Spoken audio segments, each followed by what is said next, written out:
On the day of surgery, you will come into the hospital from the valet parking area located on Hampton Street near the emergency room.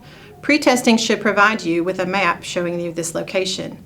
On entering the hospital, follow the signs to surgical services and check in at the registration desk, where they will get you registered into the hospital, place an armband with your ID information, verify insurance, and ensure your demographics are correct.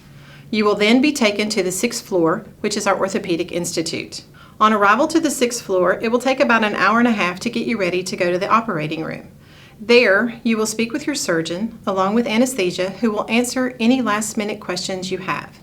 They will have you sign your consent for surgery and mark the area they will be operating on, so that everyone is in agreement with the right patient, the correct side, and the correct joint.